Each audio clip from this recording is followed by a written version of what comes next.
नीचे हजारों तरह के वायरस से भरा हुआ वाटर बेयर था। बस इसे हल्का सा छू लेने भर से इंसान हजारों लाइलाज बीमारियों से संक्रमित हो सकता था। दूसरे लोग इसे देखते ही दूर भाग जाते थे, लेकिन जब मैंने इसे देखा तो मेरी आंखें चमक उठी। फिर सबकी हैरानी भरी नजरों के सामने मैंने उस वाटर बेयर को सीधे निगल लिया। आसपास के लोग मुझे पागल कहने लगे। उनका कहना था कि इसे खाने के बाद मैं 3 दिन भी जिंदा नहीं रह पाऊंगा, लेकिन मैं बस तिरस्कार भरी हंसी हंसा, क्योंकि कुछ ही घंटों बाद म्यूटेशन अवसर आने वाला था। उस समय अनगिनत राक्षस पूरी ब्लू स्टार पर हमला कर देंगे और आम इंसानों में उनके सामने जरा भी प्रतिरोध करने की ताकत नहीं होगी। लेकिन जो लोग पहले से बीमार थे, उनके शरीर में एक बेहद दुर्लभ जीन रोग मौजूद होगा। लियू काइलोंग ने अपनी बेटी लियू रोयान की बीमारी का इलाज खोजने के लिए पूरी दुनिया छान मारी थी, लेकिन वह कभी सफल नहीं हुआ। पर किसने सोचा था कि वही बीमारी उसके लिए वरदान बन जाएगी। जैसे ही म्यूटेशन अवसर शुरू हुआ, लियू रोयान ने दुर्भाग्य पवित्र देव नाम की दैवी शक्ति जागृत कर ली। उसकी साधना गति सामान्य जागृत लोगों से सैकड़ों गुना तेज थी। धीरे धीरे वह सबके दिलों में भय पैदा करने वाली रोयान दानवी बन गई। और मैं पिछले जन्म में, क्योंकि मेरा शरीर पूरी तरह स्वस्थ था, इसलिए मैं समाज के सबसे निचले स्तर का मजदूर बन गया। अंत में मुझे लियू परिवार के समूह ने पकड़कर खदान में भेज दिया, जहां लगातार मेहनत करते करते मेरी मौत हो गई। लेकिन भगवान ने मुझे दोबारा जन्म लेने का मौका दिया। मैंने फोन पर तारीख देखी। म्यूटेशन अवसर आने में अभी 1 महीना बाकी था। अब मेरे पास तैयारी के लिए पर्याप्त समय था, इतना समय कि मैं तरह तरह के वायरस इकट्ठा कर सकूं। लियू रोयान, पिछले जन्म में तुम्हारे लियू ग्रुप ने मुझे गुलाम बनाकर मार डाला था। इस जन्म में शायद नतीजा उल्टा होने वाला है, लेकिन वायरस इकट्ठा करना आसान नहीं था। सबसे पहले मुझे पैसों का इंतजाम करना था। मैंने तुरंत एक लोन कंपनी को फोन किया और अपना मुश्किल से खरीदा हुआ घर गिरवी रखकर 80 लाख युआन उधार ले लिए। आखिर हर दुर्लभ वायरस की कीमत बेहद ज्यादा थी। तभी मुझे पिछले जन्म का एक अमीर आदमी याद आया। उसने नीलामी में एक ऐसा वाटर बेयर खरीदा था जिसमें भयानक वायरस मौजूद था, और उसी नीलामी से उसने वाटर बेयर पवित्र शरीर जागृत किया था। मैं तुरंत टैक्सी पकड़कर उस नीलामी घर पहुंच गया, लेकिन रिसेप्शनिस्ट ने बताया कि अंदर जाने के लिए कम से कम 1 करोड़ युआन की संपत्ति दिखानी होगी। मजबूरी में मैं एक कोने में गया और ऑनलाइन कई लोन ऐप से और पैसे उधार लिए। काफी मुश्किलों के बाद आखिरकार मैं नीलामी में प्रवेश करने में सफल हो गया। कुछ दौर की बोली के बाद मैंने 1 करोड़ युआन देकर उस वायरस वाले वाटर बेयर को खरीद लिया। उसे हाथ में लेते ही मेरा दिल उत्साह से भर उठा। पिछले जन्म में जिसने वाटर बेयर पवित्र शरीर जागृत किया था, उसकी शक्ति लगभग अमर शरीर जैसी थी। उसकी रक्षा क्षमता बेहद भयानक थी और घायल होने पर उसका शरीर बेहद तेजी से ठीक हो जाता था। इन दोनों क्षमताओं में से कोई भी अकेले ही विनाशकारी थी। लेकिन सिर्फ एक वाटर बेयर पवित्र शरीर काफी नहीं था, मुझे और ज्यादा वायरस चाहिए थे। तभी अचानक मेरा फोन बज उठा। फोन उठाकर देखा तो कॉल मेरी गर्लफ्रेंड किंसिसी की थी। उसका नाम देखते ही मेरे भीतर गुस्से की आग भड़क उठी। पिछले जन्म में जब उसे कैंसर हुआ था, तब मैंने उसके लिए पैसा भी खर्च किया और दिन रात उसकी सेवा भी की। लेकिन म्यूटेशन अवसर आने के बाद कैंसर की वजह से उसकी ताकत कई गुना बढ़ गई और उसी दिन उसने मुझसे ब्रेकअप कर लिया। बाद में उसी ने मुझे लियू ग्रुप की खदान में भेजा था। किंसिसी, पिछले जन्म में तुम इतनी निर्दयी निकली, इस जन्म में यह हिसाब जरूर चुकाऊंगा। कॉल काटने के बाद मैं नीलामी घर से निकलने ही वाला था कि एक मध्यम आयु का आदमी मुझे रोक कर बोला।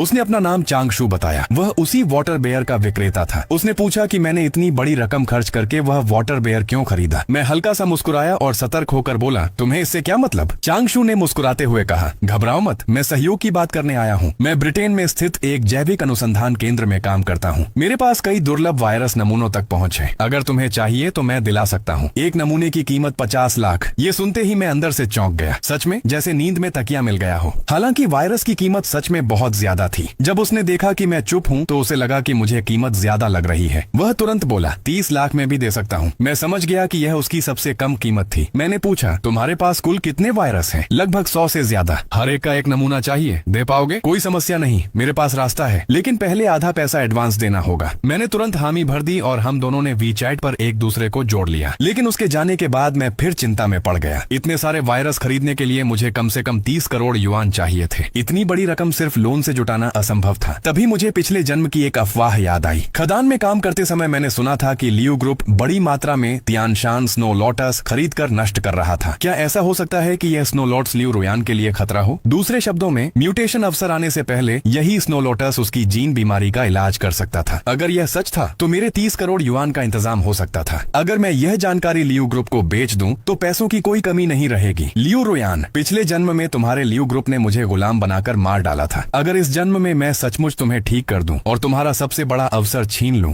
तो क्या तुम्हें मुझे धन्यवाद नहीं कहना चाहिए? अगले दिन मैं लियू काइलोंग के ऑफिस पहुंचा। व्हील चेयर पर बैठी लियू रोयान को देखकर मैं कुछ पल के लिए ठहर गया। उसका बेहद सुंदर चेहरा और कमजोर शरीर पिछले जन्म की उस भयावह रोयान दानवी से बिल्कुल अलग था। पिछले जन्म में ईस्ट सी सिटी के ऊपर अचानक अचानक एक दिव्य चक्र प्रकट हुआ था। अनगिनत शक्तिशाली लोग उस अवसर को पाने दौड़ पड़े थे, लेकिन अंत में लियू रोयान ने अपनी दुर्भाग्य शक्ति के बल पर सबको कुचल दिया था। पवित्र शरीर, अनगिनत शक्तिशाली लोगों के बीच उसने खून की राह बनाते हुए उस दिव्य खजाने को हासिल कर लिया था, और उस खजाने को पाने के बाद उसने निर्दयता से पूरे ईस्ट सी सिटी के सभी जीवों का कत्ल कर दिया था। उनके हृदय के रक्त से उस खजाने को पोषित किया गया। यही कारण था कि उसे दानवी की उपाधि मिली। अब अगर मैं इस औरत को ठीक कर दूं तो इसे जनता की भलाई ही माना जाएगा। जो कायलोंग ने मुझे ऊपर से नीचे तक गौर से देखा, वह पहले ही मेरी पूरी जानकारी निकलवा चुका था। मैं बस एक साधारण इंसान था जिसका कोई बैकग्राउंड नहीं था। अगर यह बीमारी लियू रोयान को अभी अभी हुई होती तो वह किसी भी हालत में मुझे इलाज करने नहीं देता, लेकिन अब उसके पास कोई और रास्ता नहीं बचा था। वह सिर्फ मरे हुए घोड़े को जिंदा समझकर आखिरी कोशिश करना चाहता था। ठीक है, इसे आखिरी उम्मीद मान लेते हैं। बताओ, तुम मेरी बेटी का इलाज कैसे करोगे? मिस्टर लियू, अगर मेरा तरीका आपकी बेटी की बीमारी पर असर करता है तो 1 करोड़ युआन का इनाम मुझे मिलेगा ना? बिल्कुल, मेरे पास पैसों की कमी नहीं है। मुझे सिर्फ यह डर है कि तुम उन्हें लेने के लायक हो भी या नहीं। आपकी बेटी की बीमारी तियानशान स्नो लोटस से ठीक हो सकती है। Tianshan snow lotus? फिर बस सिर्फ तियानशान स्नो लोटस। हालांकि लियू कायलोंग को थोड़ा शक हुआ, लेकिन फिर भी उसने अपनी सचिव को दवा तैयार करने का आदेश दे दिया। दवा बनते समय मैंने सामने बैठी इस रुयान दानवी को ध्यान से देखा। सच में किसने सोचा होगा कि पिछले जन्म की वह भयावह दानवी जागृति से पहले इतनी शांत और कोमल थी। जब लियू कायलोंग ने देखा कि मैं उसकी बेटी को इतनी बेझिझक घूर रहा हूँ तो उसके मन में तुरंत गुस्सा भर गया। अगर यह तियानशान स्नो लोटस काम नहीं आया तो देखना मैं तुम्हारा क्या हाल करता हूँ। तभी सचिव दवा लेकर अंदर आई। लियू रोयान ने जैसे ही दवा पी, उसका दायां हाथ जो काफी समय से पूरी तरह सुन्न था, हल्का सा हिलने लगा। यह दृश्य देखते ही लियू कायलोंग की आंखें फैल गईं। कमाल है, यह सच में काम कर गया। मैं हल्का सा मुस्कुराया। मिस्टर लियू, अब जबकि मेरा इलाज असरदार साबित हुआ है तो वह 1 करोड़ युआन, चिंता मत करो। मैं लियू कायलोंग अपने वादे से कभी पीछे नहीं हटता। जाओ, मिस्टर जो के खाते में 1 करोड़ ट्रांसफर कर दो। जी चेयरमैन। पास बैठी लियू रोयान ने भी मुझे दिल से धन्यवाद दिया, लेकिन अंदर ही अंदर मैं ठंडी हंसी हंस रहा था। जब म्यूटेशन अवसर आएगा तब शायद तुम लोग मुझे मार डालना चाहोगे। तभी मेरे फोन पर 1 करोड़ युआन आने का मैसेज आया। बैलेंस देखकर मेरा दिल जोरों से धड़क उठा। मैंने तुरंत कहा कि मुझे कुछ जरूरी काम है और वहाँ से निकल गया। 1 घंटे बाद एक लग्जरी होटल के अंदर मैंने चांगशू के सामने 1 करोड़ युआन एडवांस रख दिया। फिर उसका वर्क आईडी ध्यान से जांचा। यह पक्का करने के बाद कि वह सच में रिसर्च लैब का कर्मचारी है, मैंने कहा तुम्हारे पास 2 दिन है, उसके बाद यही माल और पैसा दोनों की डील होगी। और याद रखना, सभी 100 वायरस एक ही टेस्ट ट्यूब में डालना। आखिर वायरस कोई मजाक नहीं थे। अगर मैंने उन्हें निगल लिया और म्यूटेशन अवसर आने से पहले ही मर गया तो सारा खेल खत्म हो जाता। मेरी बात सुनकर चांगशू थोड़ा हैरान हुआ, लेकिन उसने तुरंत हामी भर दी। उसके लिए बस पैसा मायने रखता था। ग्राहक उन वायरस का क्या करेगा, इससे उसे कोई मतलब नहीं था। उससे विदा लेने के बाद मेरा दिल उत्साह से भर गया। इन वायरसों के साथ म्यूटेशन अवसर आने के बाद मैं कम से कम एक शक्तिशाली योद्धा जरूर बन जाऊंगा। लेकिन फिर भी मैं संतुष्ट नहीं था। पिछले जन्म में लियू रोयान जैसे कई भयानक ताकतवर लोग मौजूद थे। सिर्फ 100 वायरसों के सहारे दुनिया पर राज करना संभव नहीं था। अगर मैं दोबारा जन्मा हूँ तो या तो कुछ करूंगा ही नहीं, और अगर करूंगा तो सबसे शक्तिशाली बनूंगा, वरना इस दूसरे मौके का क्या फायदा। कुछ देर सोचने के बाद मैंने फैसला किया कि मुझे थोड़ा परमाणु दूषित पानी भी जुटाना चाहिए। वह चीज बेहद जहरीली थी, शायद उससे कोई अद्भुत प्रभाव पैदा हो जाए। जल्दी ही 2 दिन बीत गए। इन दिनों मैंने न सिर्फ कुछ औद्योगिक जहरीला पानी इकट्ठा किया, बल्कि भारी रकम खर्च करके ऑनलाइन परमाणु दूषित पानी की एक बोतल भी खरीद ली। अब बस उन 100 वायरसों का इंतजार था। तभी चांगशू का फोन आ गया। 2 घंटे बाद वह तय होटल में पहुंच गया। उसने सावधानी से अपनी जैकेट से एक डिब्बा निकाला। तुम्हारी मांग के अनुसार मैंने हमारी रिसर्च लैब के सभी 105 म्यूटेटेड वायरस इसमें डाल दिए हैं, और यह यूएसबी ड्राइव, इसमें उन 105 वायरसों की पूरी जानकारी है। यह इकलौती कॉपी है, संभाल कर रखना। अगर खो गई तो मैं दोबारा नहीं ला पाऊंगा। मैंने उस यूएसबी की तरफ देखा तक नहीं। मेरी नजरें सिर्फ उस टेस्ट ट्यूब पर टिकी थी। उसमें हल्का नीला तरल भरा हुआ था। ऊपर से देखने पर वह बिल्कुल साधारण लग रहा था, लेकिन असल में उसकी एक बूंद भी इंसान की जिंदगी बदल सकती थी। जब चांगशू ने देखा कि मैं काफी देर से टेस्ट ट्यूब को घूर रहा हूँ तो वह खांसते हुए बोला, पहले ही बता देता हूँ, तुम्ही ने कहा था कि सारे वायरस एक साथ मिलाने हैं। घर ले जाने के बाद उनके मूल गुण वैसे ही रहेंगे या नहीं, इसकी मैं कोई गारंटी नहीं देता। मैंने उसकी शिकायतों पर ध्यान नहीं दिया। मैंने सावधानी से डिब्बा बंद किया और बस इतना कहा, डील पूरी हुई। फिर मैं जल्दी से वहाँ से निकल गया। मेरे जाने के बाद चांगशू ने देखा कि यूएसबी ड्राइव अभी भी मेज पर पड़ी है। हालांकि उसे थोड़ा अजीब लगा, लेकिन चूंकि उसे पैसे मिल चुके थे इसलिए उसने ज्यादा दखल देना जरूरी नहीं समझा। वह भी पैसे लेकर होटल से चला गया। इस तरह कुछ दिन शांति से बीत गए। मैंने बचे हुए करोड़ों युआन अलग अलग आलीशान जगहों पर खुलकर खर्च किए। बेशक सबसे जरूरी चीज वायरस भी मैंने काफी मात्रा में जमा कर लिए थे। मेरा पूरा स्टोरेज अब तरह तरह के वायरसों से भर चुका था। इसी दौरान मैं सोच रहा था कि क्या मुझे जहरीले सांप और बिच्छू जैसे घातक जीव भी इकट्ठा करने चाहिए। तभी अचानक टीवी पर एक ब्रेकिंग न्यूज आई। एक जरूरी समाचार। 10 मिनट पहले ब्रिटेन का प्रसिद्ध टोंगमैन ब्रिज अचानक ढह गया। मरने वालों की संख्या अभी स्पष्ट नहीं है। हालांकि वीडियो धुंधला था, लेकिन साफ दिखाई दे रहा था कि वह ब्रिटेन का मशहूर टोंगमैन ब्रिज था। लेकिन अब वह बीच से पूरी तरह टूट चुका था। ऐसा लग रहा था जैसे किसी ने उसे विशाल तलवार से 2 हिस्सों में काट दिया हो। यह दृश्य देखते ही मेरी सांस रुक गई। म्यूटेशन युग वह फिर आ गया। हजारों मीटर लंबा टोंगमैन ब्रिज अब ऐसे टूटा पड़ा था मानो किसी तेज धार वाले हथियार ने उसे बीच से चीर दिया हो। यह देखकर मुझे तुरंत समझ आ गया, यह म्यूटेशन युग के आगमन का संकेत था। पिछले जन्म में भी टोंगमैन ब्रिज वास्तव में किसी साधारण दुर्घटना से नहीं टूटा था, बल्कि उसे एक भयानक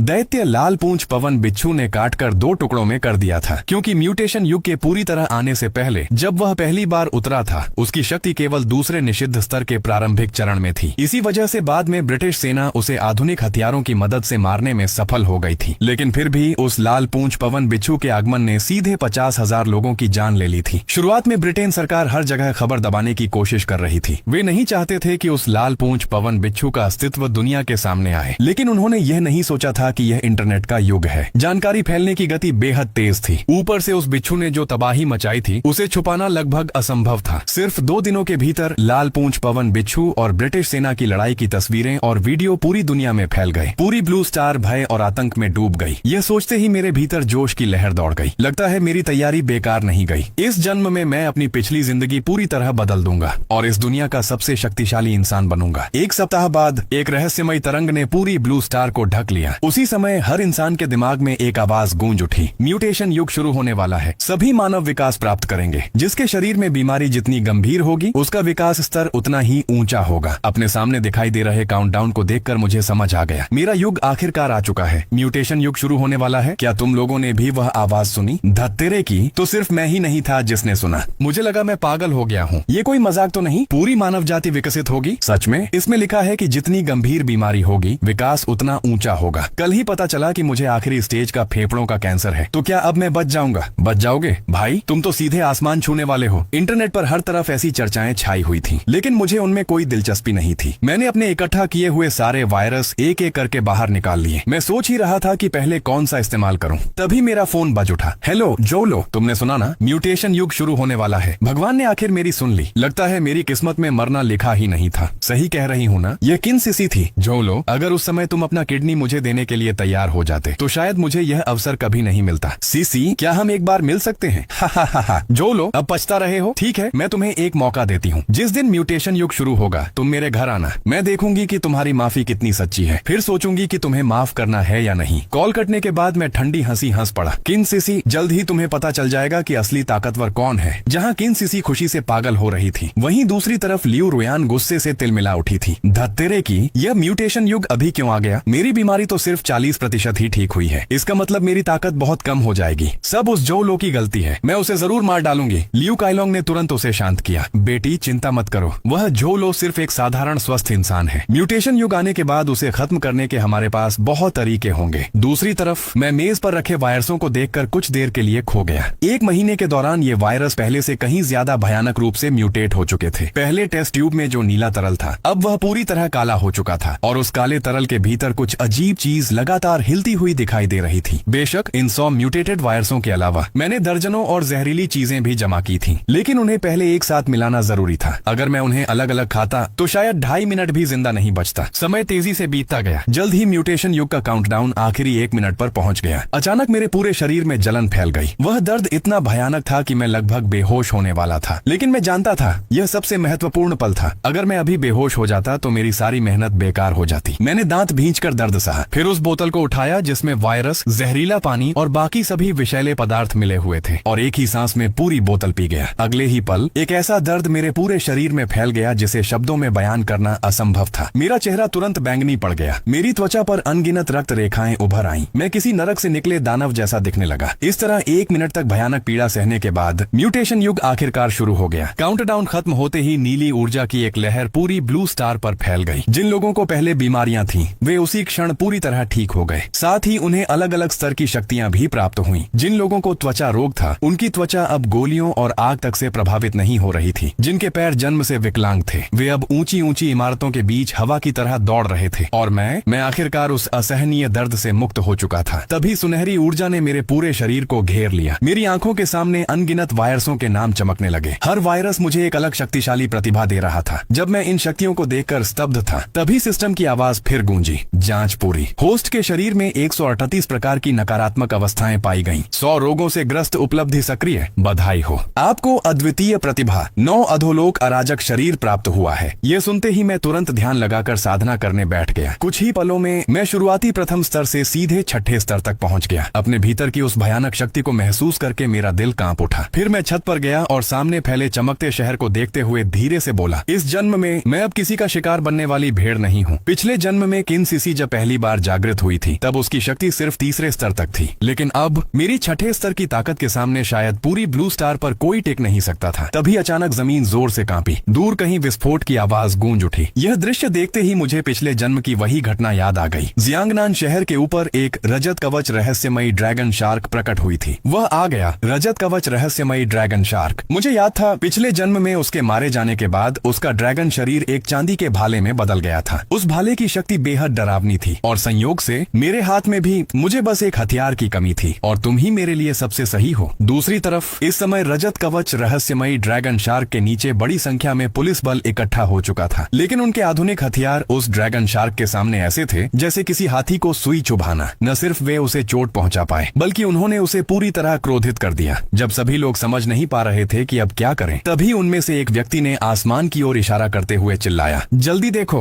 हाँ, उसी महत्वपूर्ण क्षण में मैं समय पर वहां पहुंच गया था। रजत कवच रहस्यमयी ड्रैगन शार्क ने मुझे देखते ही अपनी आंखों में एक ठंडी चमक दिखाई। अगले ही पल उसने एक बिजली से भरा गोला मेरी तरफ उगल दिया। तेजी से मेरी ओर आते उस बिजली के गोले को देखकर भी मैंने अपने दोनों हाथ पीठ के पीछे बांध रखे। मेरे चेहरे पर जरा भी डर नहीं था। मैंने बचने की कोशिश तक नहीं की। जैसे ही वह बिजली का गोला मुझसे टकराया, भयानक बिजली की शक्ति पल भर में फट पड़ी। चारों तरफ विनाशकारी बिजली का क्षेत्र बन गया। पूरा इलाका तबाही की ऊर्जा से भर उठा। यह दृश्य देखकर रजत कवच रहस्यमयी ड्रैगन शार्क की आंखों में संतोष की झलक दिखाई दी। उसे लगा कि मैं निश्चित रूप से मर चुका हूँ। लेकिन तभी तुम्हारी बिजली मुझे नुकसान नहीं पहुंचा सकती। मुझे पूरी तरह सुरक्षित अपने सामने खड़ा देखकर वह तुरंत चौंक गया। अब से तुम मेरे हथियार बनोगे। यह कहते ही मैंने अपने भीतर की आध्यात्मिक ऊर्जा इकट्ठा की और उसकी ओर एक हथेली प्रहार कर दिया। अगले ही पल एक विशाल हथेली का प्रहार प्रकट हुआ, जिसका आकार लगभग पूरी रजत कवच ड्रैगन शार्क जितना बड़ा था। वह प्रहार बिजली की गति से उसकी ओर बढ़ा और जोरदार धमाके के साथ सीधे उसके शरीर पर आ गिरा। रजत कवच रहस्यमयी ड्रैगन शार्क को उस एक ही वार ने आसमान से जमीन पर पटक दिया।